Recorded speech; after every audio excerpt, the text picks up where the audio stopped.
Você já se perguntou o que aconteceria se as profecias mais aterrorizantes do livro do Apocalipse deixassem de ser meras histórias e estivessem realmente se concretizando sob nossos pés? Nas profundezas do rio Eufrates surgiu uma caverna misteriosa, onde, segundo a lenda, 4 anjos acorrentados aguardam sua libertação para mudar a face de 1/3 da humanidade. Desde as carruagens do faraó que aparecem fora de lugar, até criaturas com olhos vermelhos brilhantes que emergem do abismo, e misteriosos sons metálicos que ecoam pelo globo, todas as peças estão convergindo para um único ponto. Mas há um detalhe arrepiante que a maioria das pessoas ignora.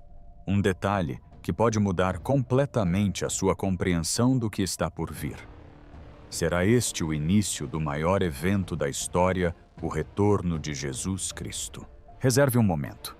Clique no botão curtir se você se juntar a nós em oração e acompanhe-nos nesta jornada para desvendar os segredos mais aterrorizantes que estão vindo à tona. À medida que as últimas gotas do lendário rio Eufrates evaporam lentamente sob o sol escaldante do Oriente Médio, uma verdade aterradora emerge desafiando todo o conhecimento da ciência moderna e despertando almas adormecidas. Isto não é apenas um desastre ecológico, é uma mudança de destino.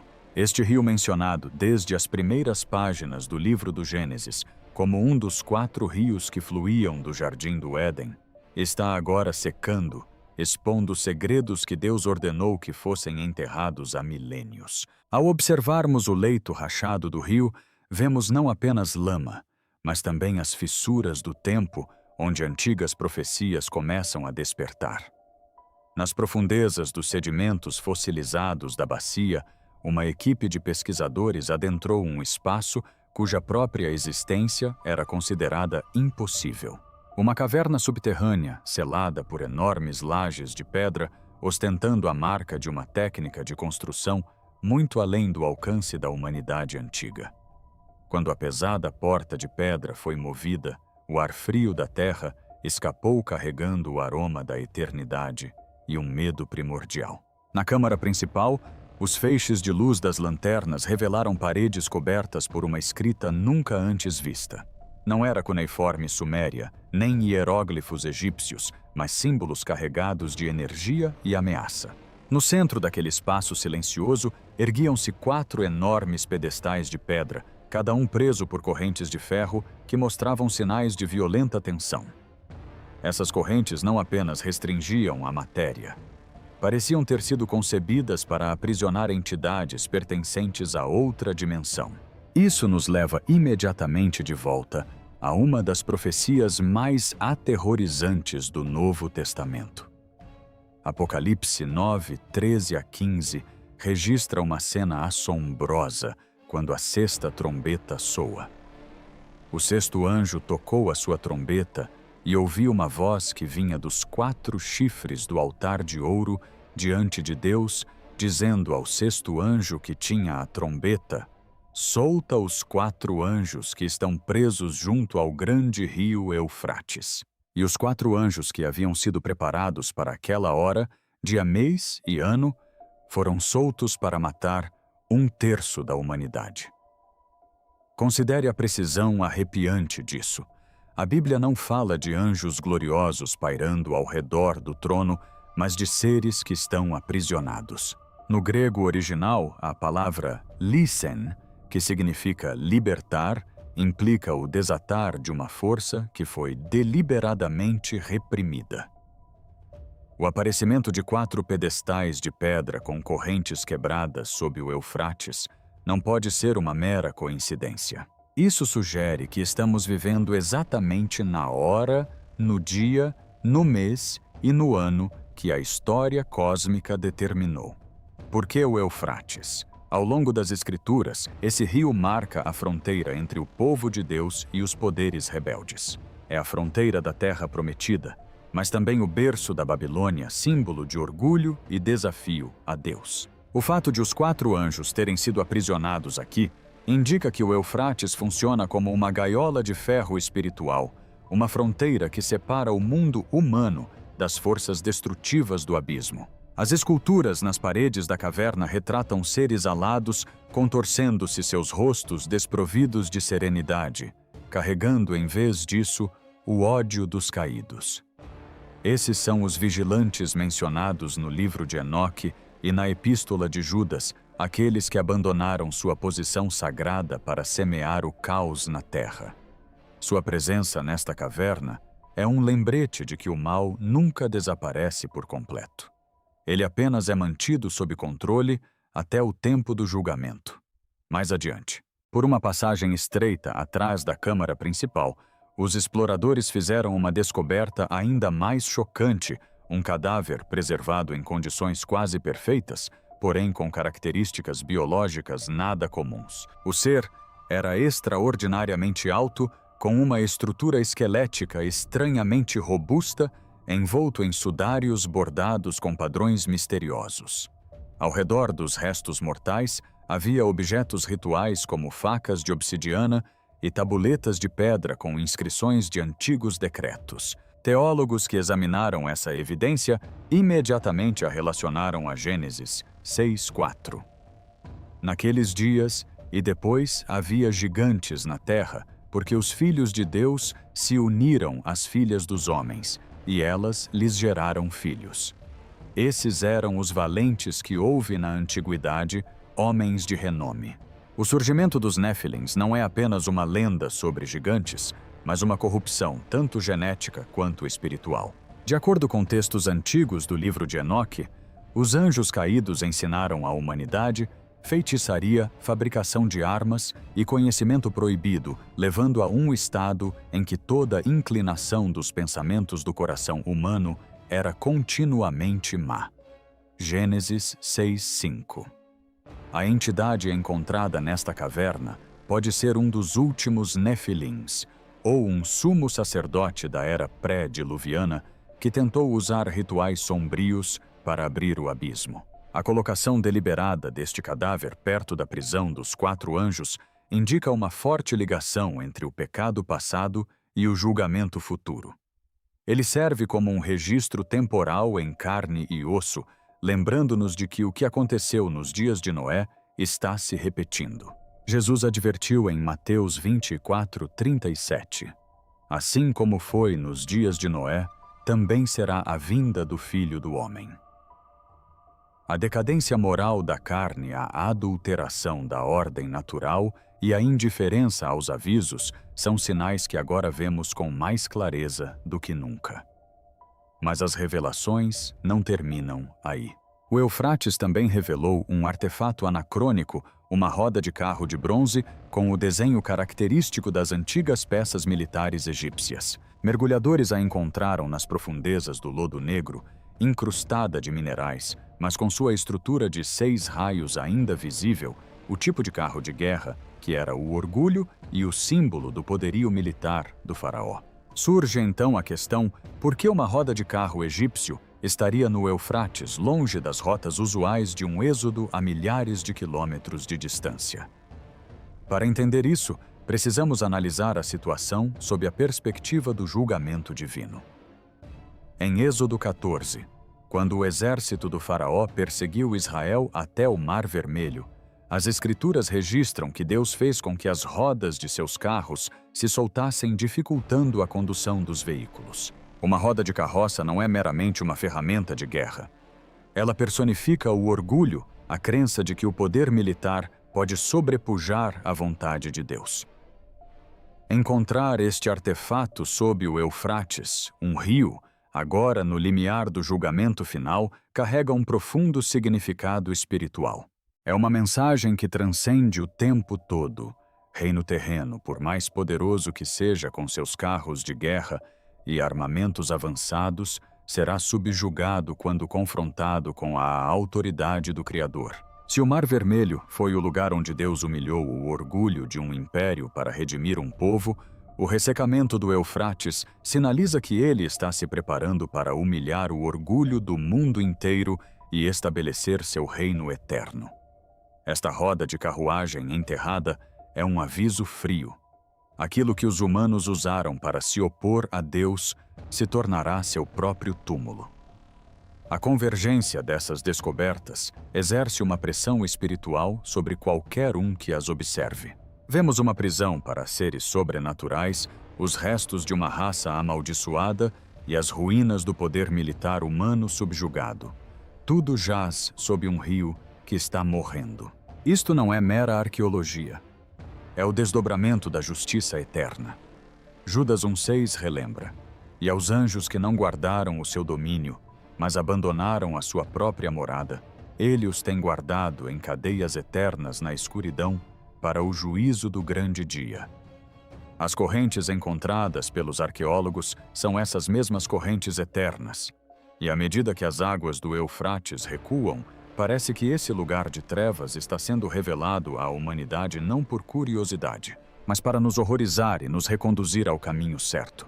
Cada filme e fotografia do Eufrates agora respira os versículos finais das Escrituras. Não podemos explicar esses acontecimentos apenas por meio de movimentos tectônicos ou mudanças climáticas. Uma mão invisível está revelando páginas proibidas da história, expondo as coisas mais sombrias para testar a fé humana nos últimos dias. À medida que a luz penetra na caverna dos 4 anjos caídos, ela também ilumina a escuridão dentro da alma humana, levantando a questão fundamental. Quando esses selos forem completamente rompidos e as forças há muito reprimidas forem liberadas, onde estaremos, sob a proteção do Cordeiro ou sob o domínio das forças abissais? Essas descobertas são apenas o começo, um capítulo inicial repleto de drama para uma realidade da qual não podemos mais escapar. Antes de explorarmos o subsolo, curta e inscreva-se no nosso canal para acompanhar nossas próximas aventuras. Agora vamos continuar. À medida que as águas continuavam a recuar, revelando camadas cada vez mais profundas, o rio começou a expelir artefatos carregados de um poder espiritual aterrador, coisas que a humanidade moderna há muito descartava como meros mitos. Apenas alguns dias após a descoberta das cavernas dos 4 anjos, um mergulhador encontrou um pequeno objeto que carregava o peso de um império espiritual inteiro, uma única moeda de ouro alojada nas profundezas da lama da bacia. Esta moeda não correspondia a nenhuma moeda dos impérios romano-persa ou babilônico que outrora governaram estas terras. Uma das faces trazia a imagem de uma figura sentada em um trono, com as asas da autoridade desfraldadas, mas irradiando um frio gélido. O reverso mostrava uma estrela, cujos raios se contorciam como serpentes em movimento. Isso não era um meio de troca, era um selo de lealdade. Nas Escrituras, dinheiro e imagens são frequentemente associados à posse da alma. Quando Jesus perguntou: "De quem é esta imagem e inscrição?", referindo-se à moeda de César, ele apontava para a questão da lealdade. Mas a moeda encontrada no leito do Eufrates levantava uma questão mais sombria. A quem se jura essa lealdade? Sua presença evoca as advertências de Deuteronômio 32:17, onde as pessoas são alertadas de que podem, sem saber, oferecer sacrifícios aos poderes das trevas por trás dos ídolos. A moeda simboliza um antigo sistema econômico e espiritual, no qual a adoração de seres caídos era formalizada por meio de pactos materiais. Ao emergir do leito do rio, essa moeda sinaliza a reativação de antigos pactos.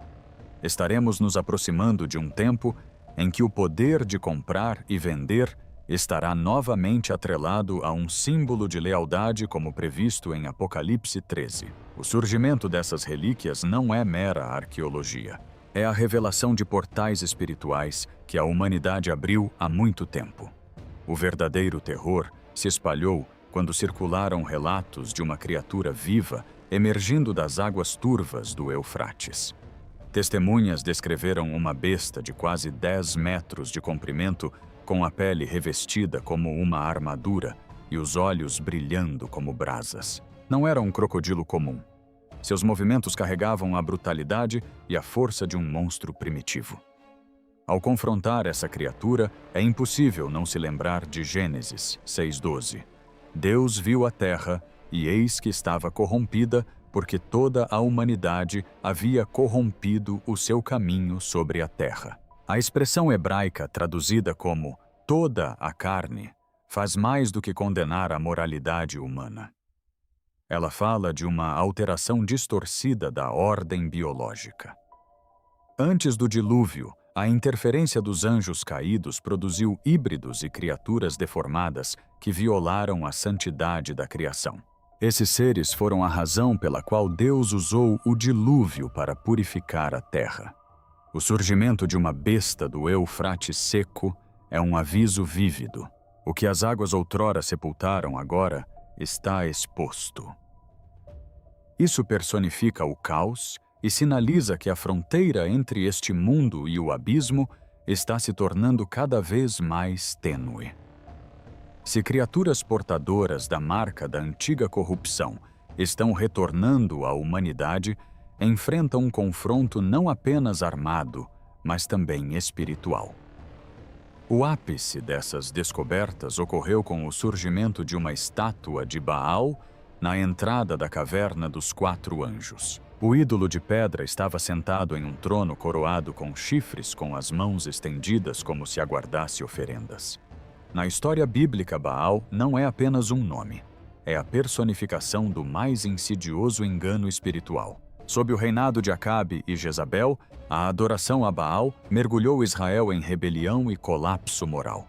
O confronto no Monte Carmelo entre Elias e os 450 profetas de Baal, descrito em 1 Reis 18, demonstrou a vacuidade dos falsos deuses diante do verdadeiro poder de Javé. Por que essa estátua aparece agora? Porque Baal representa um sistema em que as pessoas adoram a prosperidade, o poder e o instinto em vez da verdade de Deus. O surgimento da estátua, no Eufrates, marca o retorno de um antigo conflito espiritual. É a história se repetindo. A linha que separa a luz das trevas se torna tênue, e as pessoas começam a aceitar o que Deus outrora julgou. A presença de Baal representa um desafio. Será que a humanidade escolherá novamente ídolos silenciosos que prometem satisfação passageira ou atenderá ao chamado da verdade? Como se os eventos sob a terra exigissem uma resposta do céu, ele começou a falar. Sons metálicos profundos ressonantes como trombetas foram relatados em todo o globo, desde cidades movimentadas até áreas rurais remotas. Os cientistas podem explicá-los como mudanças na pressão atmosférica ou movimentos tectônicos, mas para aqueles versados nas escrituras, esses sons carregam um significado muito mais profundo. Em 1 Tessalonicenses 4:16, Paulo escreveu: Porque o próprio Senhor descerá do céu com uma ordem, com a voz do arcanjo e com o som da trombeta de Deus. Na Bíblia, o toque de trombeta sempre anuncia uma grande mudança, uma assembleia ou um ataque. A trombeta em Jericó derrubou as muralhas mais fortes não pela força física, mas pelo poder da obediência. Os sons que agora ecoam pelos céus podem ser sinais de teste para a trombeta final. Eles alertam que o mundo visível não é tudo o que existe. Uma ordem superior está se preparando para intervir no curso da história humana. Enquanto a terra treme e o céu ressoa, as pessoas não podem mais manter a cabeça baixa diante do leito seco do rio. Elas precisam erguer os olhos. Quando nos afastamos para contemplar o quadro completo que se desenrola diante de nossos olhos, um arrepio indescritível de pavor toma conta da mente. Não se tratam mais de fragmentos arqueológicos isolados ou conjecturas de mentes especulativas. O que estamos testemunhando desde os 4 anjos acorrentados na caverna subterrânea até os restos mortais de seres gigantes com a marca dos nefilins passando pela roda anacrônica de uma carruagem de Faraó, a moeda da rebelião e a estátua de Baal emergindo da areia, tudo converge para um único ponto, o rio Eufrates. Essa convergência se assemelha a um grande sermão, uma mensagem escrita em matéria tangível para falar de verdades invisíveis que a humanidade esqueceu ou ignorou deliberadamente por milênios. Deus, em seu governo soberano, está permitindo que este rio seque não apenas por causa das mudanças climáticas ou do impacto humano, mas para realizar a maior revelação da história. Ele está removendo as camadas sedimentares do pecado, desfazendo os selos da rebeldia para que o mundo inteiro possa ver o preço de abandonar o Criador. Considere essa secagem de uma perspectiva espiritual. Desde o início dos tempos, o Eufrates foi designado como uma fronteira. É a fronteira do Éden, o limite da terra prometida, e o lugar onde os poderes das trevas foram confinados, aguardando o dia do julgamento. Quando o rio está cheio, ele oculta os segredos do abismo. Mas quando suas águas recuam, o obstáculo desaparece. O que agora se revela correntes de ferro em talhes de angústia, símbolos de rebelião, mostra a verdadeira natureza deste mundo quando a graça de Deus está ausente. É uma realidade de restrição de corrupção genética e espiritual, onde o orgulho humano, simbolizado pela roda da carruagem do faraó, acaba se tornando nada mais do que destroços enferrujados nas profundezas. Deus está usando a dessecação do Eufrates para nos dizer que este mundo, com todo o seu poderio militar, sistemas econômicos e ídolos esplêndidos, também está secando e desmoronando. Contudo, se nos detivermos apenas no medo do julgamento, perderemos o pulsar mais importante do coração de Deus. Pois em meio aos avisos arrepiantes de que 1/3 da humanidade pode perecer, em meio às bestas e falsos deuses que se levantam às Escrituras, sempre abrem um caminho de escape, uma senda radiante de luz. Você percebe esse contraste maravilhoso? Enquanto o Eufrates representa a dessecação, a exposição à escuridão e o fim de uma era, somos conduzidos a outro rio, o Jordão. Se o Eufrates é a fronteira do julgamento, o Jordão é a porta de entrada para o renascimento. Não se trata apenas de uma mudança geográfica, mas de uma transformação completa da natureza da alma. Observe o rio Jordão, onde há milhares de anos Israel cruzou para a terra prometida, quando as águas se abriram diante da Arca da Aliança. Mais importante ainda, foi ali que Jesus Cristo desceu para ser batizado por João Batista. Por que o santo escolheu um rio para iniciar seu ministério? Para cumprir toda a justiça, para mostrar que estava disposto a entrar nas águas da humanidade e tomar sobre si o nosso pecado, para trazer à luz uma nova fonte de vida. Enquanto o Eufrates se retira para revelar a morte e as correntes, o Jordão, por meio de Jesus, traz vida e liberdade. Jesus estava diante da multidão e fez uma promessa que ressoa através do espaço e do tempo. Em João 7:38 está escrito: "Quem crê em mim, como diz a Escritura, do seu interior, fluirão rios de água viva." Você percebe o ponto crucial, o sinal externo. O ressecamento de um rio no Iraque é apenas uma sombra, um indicador que nos conduz a uma realidade interior. Deus não quer que sejamos meros espectadores arqueológicos ou catadores de sinais do fim dos tempos. Ele quer que reconheçamos que se o leito do Eufrates está secando, as almas humanas também se encontram em estado de seca. Vivemos numa época em que a moral está corroída, a fé abalada, e os corações humanos se despedaçam pela falta de vida. Todos os fenômenos estranhos, os sons de trombeta no céu, o ressurgimento de antigos falsos deuses são, na verdade, um chamado ao despertar. Elas nos lembram que este mundo não pode satisfazer nossos anseios mais profundos. Somente o rio que flui do trono de Deus pode. O ressecamento do Eufrates é um marco cronológico irreversível. A história não é um círculo vicioso, mas uma flecha que se move em linha reta rumo ao fim que Deus designou. O que foi descoberto sob aquele rio não será selado novamente da maneira antiga. Vivemos em tempos em que a profecia não se resume mais a linhas obscuras em pergaminhos antigos, mas a uma realidade que se concretiza diante de nossos olhos em imagens de satélite e relatórios de campo. Não se deixe levar pela curiosidade intelectual. Não se limite a admirar gigantes ou cavernas seladas. O significado espiritual deles é a essência. Esta é a hora do despertar. Este é o momento em que cada pessoa deve se perguntar: em qual margem do rio eu me encontro. Estou me agarrando às rodas da carruagem do faraó, prestes a submergir, ou estou me imergindo na água viva de Jesus? Preparar-se para a volta do Senhor não significa construir bunkers de concreto ou estocar comida. Significa preparar um coração purificado. Chegou a hora de confrontarmos os Baals, dentro de nós ídolos do orgulho, da ambição e do egoísmo, e de nos humilharmos perante aquele que dividiu o Jordão para que pudéssemos atravessá-lo. Purificar a própria vida não é um esforço de autojustiça, mas uma entrega total à água viva. Imagine em meio a um mundo árido pelo ódio e pelo caos, que sua alma se torne um rio de paz e amor por causa da presença dele. Esse é o maior milagre dos últimos tempos. Se agora, ao ouvir estas palavras, você sentir uma forte agitação no coração, uma inquietação ou um despertar repentino, saiba que não é coincidência. Não é resultado de um algoritmo ou de uma curiosidade aleatória. É a voz do Criador tocando sua alma.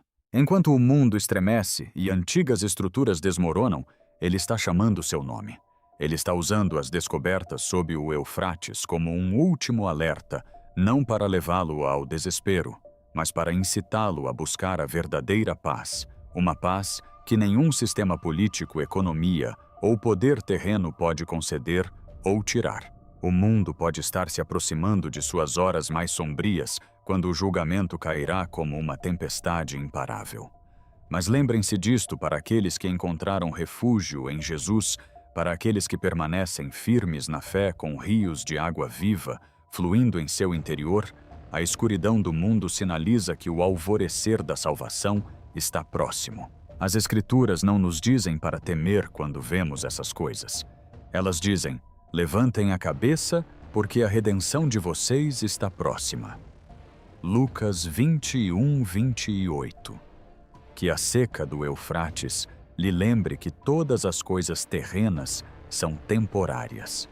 Que as correntes quebradas lhe lembrem que o pecado só traz escravidão. E que a imagem de Jesus junto ao Jordão lhe lembre que sempre há uma oportunidade para recomeçar, sempre um rio de graça pronto para lavar as manchas do passado. Não espere até que o rio seque ou que a última trombeta soe para buscar refúgio. A porta da misericórdia permanece aberta, mas não permanecerá aberta para sempre. Hoje, se ouvirdes a sua voz, não endureçais o vosso coração.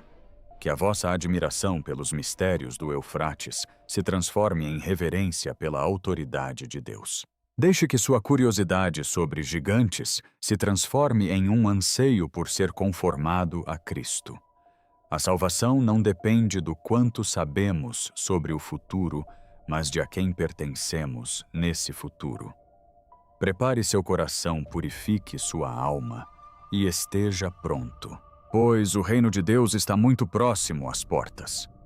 Levantem a cabeça todos vocês que pertencem a Ele, porque o dia da glória está chegando e nenhum poder do abismo poderá impedir a luz daquele que vem para redimir toda a criação. Para compreendermos melhor os sons estranhos que ecoam no céu ou os tremores turbulentos sob o rio Eufrates, precisamos voltar às páginas antigas de Números capítulo 10. Aqui Deus deu a Moisés uma instrução específica para fazer 2 trombetas de prata pura, habilmente moldadas à martelagem. Essas trombetas não eram instrumentos de entretenimento. Eram meios sagrados de comunicação, a linguagem de comando que os sacerdotes da linhagem de Arão usavam para orientar todo o povo e o exército de Israel durante sua jornada pelo deserto. Quando a trombeta soava um toque longo, convocava toda a comunidade. Quando soava toques curtos e rápidos, era o alarme para as legiões desmontarem o acampamento ou avançarem para a batalha. Considere esta imagem. Milhões de pessoas, milhares de guerreiros, todos se movendo em ritmo coordenado, não segundo a vontade individual, mas segundo um som que emana do lugar sagrado. A trombeta de prata simboliza o governo soberano de Deus sobre o curso de seu povo. Na simbologia bíblica, a prata frequentemente representa a redenção e a pureza testadas pela provação. Isso nos ensina que cada movimento da história é guiado por um plano redentor puro e sem erros. O paralelo entre as antigas trombetas de prata e a maneira como Deus está dirigindo a história da humanidade hoje é surpreendente. A história não é uma sequência de eventos aleatórios ou crises sem escapatória. É uma vasta orquestra com Deus como maestro supremo. Se os sacerdotes da antiguidade usavam a trombeta para reunir as tribos de Israel, hoje Deus usa grandes eventos como o secar do Eufrates e o surgimento de sinais apocalípticos como toques de prata ressonantes para guiar o fluxo do tempo. Quando vemos as águas recuarem para revelar correntes ancestrais, é como se Deus estivesse tocando uma trombeta para sinalizar que os acampamentos do mundo estão prestes a se desfazer. Ele está manobrando as peças no grande tabuleiro de xadrez do cosmos para se preparar para a batalha final entre a luz e as trevas. Cada sinal que testemunhamos não tem o propósito de causar pânico, mas sim de nos fazer perceber o ritmo da eternidade. Assim como os israelitas da antiguidade, que ao som da trombeta tinham que acordar, arrumar suas coisas e estar prontos para seguir a orientação das nuvens e do fogo, assim também nós devemos fazer hoje. O toque da trombeta vindo dos eventos no Eufrates exige uma resposta. Continuaremos a dormir nos falsos confortos do mundo ou atenderemos ao mandamento divino de lutar e agir? Deus jamais age em absoluto silêncio antes de efetuar uma grande mudança. Ele sempre emite sinais audíveis e visíveis trombetas de prata da época para que seu povo saiba que chegou a hora da transição. A revelação de segredos enterrados às margens do Eufrates é um alerta especial. Mostra que Deus está intervindo diretamente na geopolítica e nos assuntos espirituais do mundo, compelindo a humanidade a prestar atenção. Ele está conduzindo a história segundo o curso escrito no Apocalipse, nenhum segundo antes, nenhum momento depois. Portanto, quando você ouvir sons estranhos ou fizer descobertas chocantes, lembre-se da imagem do sacerdote de pé tocando a trombeta de prata. Deus permanece no controle. Ele está reunindo seu exército e preparando o retorno do Rei dos Reis. A trombeta soou, a fronteira foi estabelecida e o exército da fé deve estar pronto. A história não segue seu curso natural. Ela está sendo moldada para receber o maior dia do universo. Esteja alerta, pois a trombeta de prata de Deus está chamando seu nome, nesta era, a natureza de um sofisticado sistema de manipulação. Quando a estátua do deus Baal emergiu da lama do Eufrates, ela carregava não apenas a poeira do passado, mas também despertava uma realidade espiritual aterradora que sempre a acompanhou, o espírito de Jezabel. No fluxo da história bíblica, Baal e Jezabel jamais são separados. Se Baal representa o poder das trevas que exige adoração e sacrifício, Jezabel é o meio, o sutil sistema de manipulação que leva as pessoas diante desse altar. Hoje, embora não vejamos mais rainhas de vestes roxas sentadas em tronos de poder, o espírito de Jezabel ainda existe, infiltrando-se e dominando a cultura popular com uma astúcia muito além do que podemos imaginar. Para entender o espírito de Jezabel no mundo moderno, precisamos enxergar além da máscara do glamour. Na história, Jezabel não era apenas uma mulher poderosa. Ela era um símbolo de posse e subjugação. A principal característica desse espírito é a manipulação psicológica, o gaslighting, e o uso da sedução como arma de controle. No atual cenário da mídia e das redes sociais, esse espírito se manifesta através da distorção da verdade, da reformulação de valores morais fundamentais como barreiras ultrapassadas e da glorificação da rebeldia como uma forma de liberdade pessoal. Não ataca sua fé diretamente com força. Em vez disso, infiltra-se no pensamento por meio de mensagens que priorizam o ego acima de tudo, incentivando as pessoas a venerarem o ego em vez do Criador. Isso é adoração moderna a Baal. Quando as pessoas estão dispostas a sacrificar integridade, família e paz interior por reconhecimento, dinheiro e poder mundano. A cultura popular é o jardim onde o espírito de Jezabel semeia sementes de engano. Observe como a indústria do entretenimento constrói ícones. Observamos uma adoração excessiva por figuras que personificam traços de Jezabel. Aquelas que instrumentalizam a sensualidade extrema, a arrogância e o desafio à ordem sagrada para gerar fascínio. Videoclipes e filmes de grande sucesso não servem mais apenas para entreter. Tornam-se rituais visuais, repletos de símbolos de rebeldia. O espírito moderno de Jezabel sabe como fazer o errado parecer legal, transformar a promiscuidade em uma experiência e ressignificar a traição como autoestima. Ele se infiltra na música com frequências provocativas e letras que exaltam estilos de vida licenciosos, endurecendo gradualmente as mentes contra valores sagrados. A manipulação de Jezabel reside em fazer as pessoas sentirem que estão evoluindo enquanto na realidade estão sendo despojadas dos valores que conferiam dignidade aos seres criados à imagem de Deus. Um detalhe crucial frequentemente negligenciado é que o espírito de Jezabel não pode prosperar sem a submissão de um espírito de Acabe. Nas Escrituras, o rei Acabe era uma autoridade que se mostrou passiva e fraca, permitindo que Jezabel controlasse as decisões do reino. No mundo moderno, o espírito de Acabe se manifesta na indiferença da multidão. É quando a sociedade presencia a corrupção de forma flagrante, mas opta pelo silêncio ou pela cumplicidade por medo de ser rotulada como retrógrada ou intolerante. Esse silêncio cria o ambiente ideal para que Jezabel influencie os valores da comunidade. O espírito de Jezabel manipula tendências sociais, cria modismos virais para moldar a opinião pública e nos distrai, levando-nos a perseguir objetivos sem sentido enquanto negligenciamos a proteção de nossas almas. Quando você se vê disposto a comprometer sua consciência apenas para se encaixar, esse é o espírito de Acabe dentro de você, cedendo ao domínio de Jezabel. A tática mais astuta do espírito de Jezabel, hoje, é o roubo de conceitos. Ele disfarça a escravidão com a linguagem da liberdade.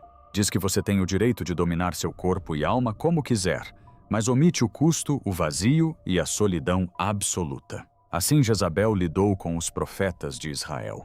Ela os seduziu com banquetes suntuosos antes de destruí-los.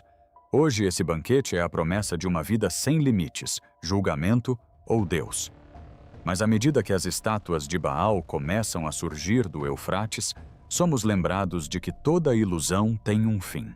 O espírito de Jezabel pode dominar as paradas musicais e ditar as tendências da moda, mas jamais poderá fornecer a água viva que a alma humana realmente anseia. Identificar o espírito de Jezabel na cultura popular não tem o objetivo de incitar o medo ou nos levar ao extremismo, mas sim de despertar o discernimento.